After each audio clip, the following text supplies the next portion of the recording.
नमस्कार, स्वागत है आपका इंडिया न्यूज बिजनेस पर और मैं हूं आपके साथ दीक्षा राठौर। आइए नजर डालते हैं आज की टॉप 10 खबरों की ओर।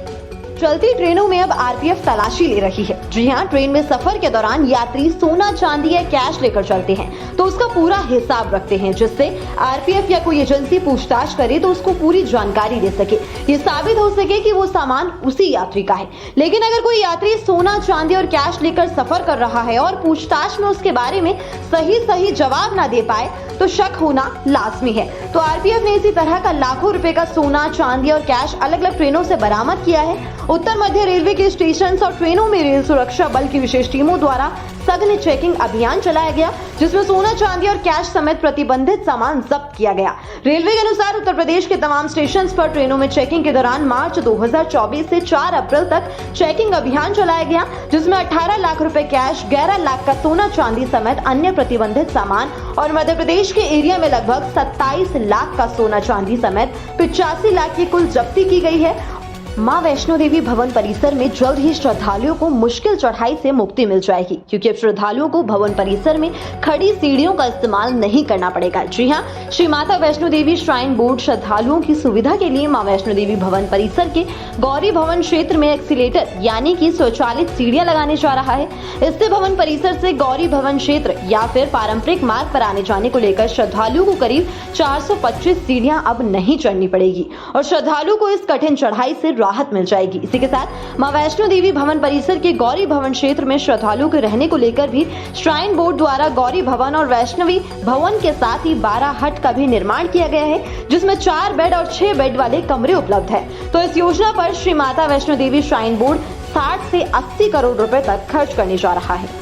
एनफोर्समेंट डायरेक्टरेट ने एचडीएल के प्रमोटर्स पर शिकंजा कसा है।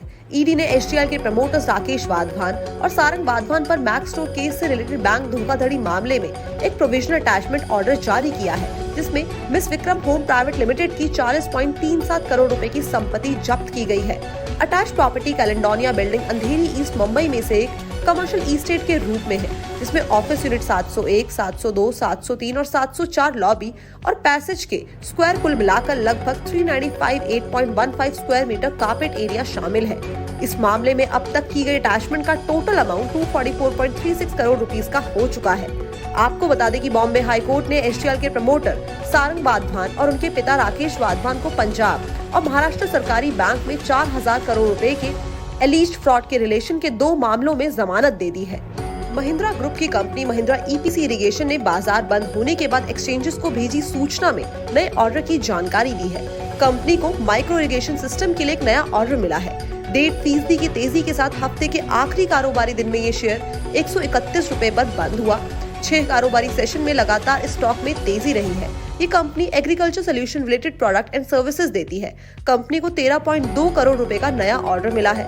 ये ऑर्डर 2700 हेक्टेयर्स में माइक्रो इरिगेशन सिस्टम लगाने को लेकर है। अगले 12 महीने में इसको पूरा करना है। साथ ही साथ आपको बता दें कि इरिगेशन का मॉडर्न तरीका है। इसमें खेतों में सिंचाई पर ड्रिपर, स्प्रिंकलर और फॉगर की मदद से किया जाता है और ये ऑर्डर कंपनी को काफी लंबे समय बाद मिला है। पायलट्स की कमी से जूझ रही विस्तारा एयरलाइंस की फ्लाइट्स को लगातार रद्द किया जा रहा है। बुधवार को जहां 26 उड़ानें रद्द की गई, वहीं पायलट्स के विरोधी रुख की वजह से गुरुवार को 26 फ्लाइट्स को कैंसिल करना पड़ा।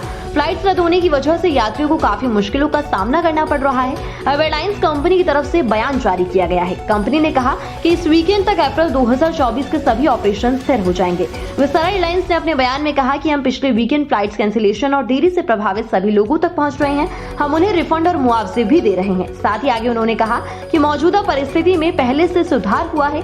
पिछले 2 दिनों में हमारा ऑन टाइम प्रदर्शन 80% से ज्यादा बढ़ गया है। हमें उम्मीद है कि हम इस वीकेंड तक अप्रैल 2024 के बाकी दिनों के लिए अपने ऑपरेशंस को स्थिर कर लेंगे।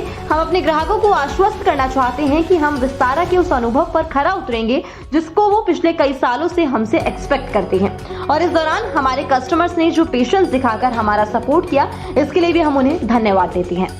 भारत में आयुर्वेदिक प्रोडक्ट्स का बाजार लगातार तेजी से बढ़ रहा है। ये फाइनेंशियल ईयर 2028 तक बढ़कर 1.2 लाख करोड़ रुपए तक पहुंच सकता है, जो फिलहाल 57,450 करोड़ रुपए है। जी हां, ये बात हाल ही में जारी हुई एक रिपोर्ट में कही गई है। रिपोर्ट्स का कहना है कि डोमेस्टिक और इंटरनेशनल मार्केट्स में कुदरती और हर्बल उपचारों की मांग बढ़ रही है। आयुर्वेदिक चिकित्सकों की तादाद में भी इजाफा हो रहा है। इस सेक्टर में यंग एंटरप्रेन्योर्स भी बड़ी संख्या में आ रहे हैं। साथ ही सरकार भी आयुर्वेदिक चिकित्सा को बढ़ावा दे रही है। तो इन्हीं सब के चलते आयुर्वेदिक प्रोडक्ट्स का बाजार फाइनेंशियल ईयर 2023 से फाइनेंशियल ईयर 2028 तक 15% की CAGR से बढ़ने की उम्मीद है। रिपोर्ट्स के मुताबिक आयुर्वेदिक प्रोडक्ट्स का मार्केट जिस तेजी से बढ़ रहा है उससे जाहिर होता है कि इसमें देश की अर्थव्यवस्था में महत्वपूर्ण योगदान देने की क्षमता है। वहीं पिछले कुछ समय में आयुर्वेदिक इलाज पद्धति पर लोगों का भरोसा भी काफी बढ़ा है क्योंकि इसके ज्यादा साइड इफेक्ट्स नहीं होते। देश का विदेशी मुद्रा भंडार ऑल टाइम हाई पर पहुंच गया है। 29 मार्च 2024 को समाप्त सप्ताह के दौरान भारत के विदेशी मुद्रा भंडार में $2.951 बिलियन की शानदार बढ़ोतरी हुई, जिसके बाद ये $645.583 बिलियन के ऑल टाइम हाई पर पहुंच गया।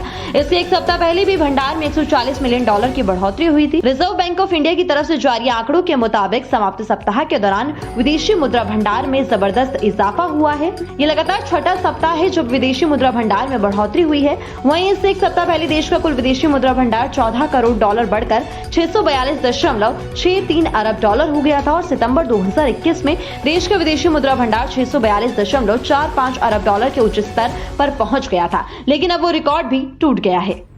मार्क जुकरबर्ग से हारे मस्क। फेसबुक की पेरेंट कंपनी मेटा के फाउंडर मार्क जुकरबर्ग टेस्ला के मालिक एलॉन मस्क को पीछे छोड़कर दुनिया के तीसरे अमीर व्यक्ति बन गए हैं। 2020 के बाद ये पहली बार है जब जुकरबर्ग ने ये मुकाम हासिल किया है। ब्लूमबर्ग बिलियनर लिस्ट के अकॉर्डिंग एलॉन मस्क $181 बिलियन की नेटवर्थ के साथ दुनिया के अमीर लोगों की लिस्ट में चौथे नंबर पर आ गए हैं। मार्च महीने की शुरुआत में वो इस लिस्ट में पहले नंबर पर थे। वहीं मार्क जुकरबर्ग की नेटवर्थ $187 बिलियन की हो गई है। साल एलॉन मस्क की नेटवर्थ में $48.4 बिलियन की कमी आई है, जबकि जुकरबर्ग ने अपनी वर्थ में $58.9 बिलियन से ज्यादा जोड़े हैं। आपको बता दें कि भारत का कोई भी बिलियनियर इस लिस्ट के टॉप में शामिल नहीं है। रिलायंस इंडस्ट्रीज के चेयरमैन मुकेश अंबानी $112 बिलियन की नेटवर्थ के साथ 11वें नंबर पर है। वहीं गौतम अडानी इस लिस्ट में 14वें नंबर पर है, जिनकी नेटवर्थ $104 बिलियन की है। देश की famous electric two wheeler manufacturing company Ather Energy ने आखिरकार इंडियन मार्केट में अपना पहला family electric scooter Ather Rizta launch कर दिया है। कंपनी का कहना है कि इस इलेक्ट्रिक स्कूटर को खास तौर पर भारतीय परिवारों की जरूरतों को ध्यान में रखकर तैयार किया गया है। एथर रिस्टा में सेगमेंट की सबसे बड़ी सीट और 56 लीटर का स्टोरेज स्पेस दिया गया है, जिसमें आप अपने जरूरत के सारे सामान रख सकते हैं। इस इलेक्ट्रिक स्कूटर को सिर्फ 1 से सवा लाख रुपए तक के एक्स शोरूम प्राइस में लॉन्च किया गया है। एथर रिस्टा में कंपनी ने कमाल की तकनीक और फीचर्स का इस्तेमाल किया है, जो किसी सेगमेंट में बाकियों से बिल्कुल अलग बनाता है। एथर रिस्टा को कंपनी ने 2 वेरिएंट्स रिस्टा एस और रिस्टा जेड में लॉन्च किया है। इसे 2 अलग-अलग बैटरी पैक के साथ बाजार में उतारा गया है। रिस्टा एस में छोटा बैटरी पैक 2.9 किलोवाट आवर का दिया गया है, जो सिंगल चार्ज में 121 किलोमीटर तक की रेंज देता है। वहीं रिस्टा जेड में बड़े बैटरी पैक 3.7 किलोवाट आवर का है, जो कि सिंगल चार्ज में 160 किलोमीटर तक का सफर करने में सक्षम है और इसे आप तकरीबन हर तरह के रूट कंडीशन में आसानी से ड्राइव कर सकते हैं। RBI यानी रिजर्व बैंक ऑफ इंडिया ने IDFC फर्स्ट बैंक पर 1 करोड़ रुपए और LIC हाउसिंग फाइनेंस पर 49.70 लाख रुपए का जुर्माना लगाया है। RBI ने अपने बयान में बताया कि RBI ने प्राइवेट सेक्टर में काम करने वाली बैंक IDFC फर्स्ट बैंक पर जुर्माना जो लगाया है वो साल 2016 और 2017 में एक सरकारी कंपनी को इंफ्रास्ट्रक्चर लोन देने के मामले में लगाया है। इसमें loan and advance statutory and other restrictions पर RBI की गाइडलाइन का पालन नहीं किया गया था। वहीं अगर हम LIC हाउसिंग फाइनेंसिंग की बात करें तो LIC हाउसिंग फाइनेंसिंग ने RBI के non banking finance companies housing finance company guideline 2021 के कुछ प्रावधानों का पालन नहीं किया था, जिसकी वजह से LIC हाउसिंग फाइनेंस पर भी जुर्माना लगाया गया है।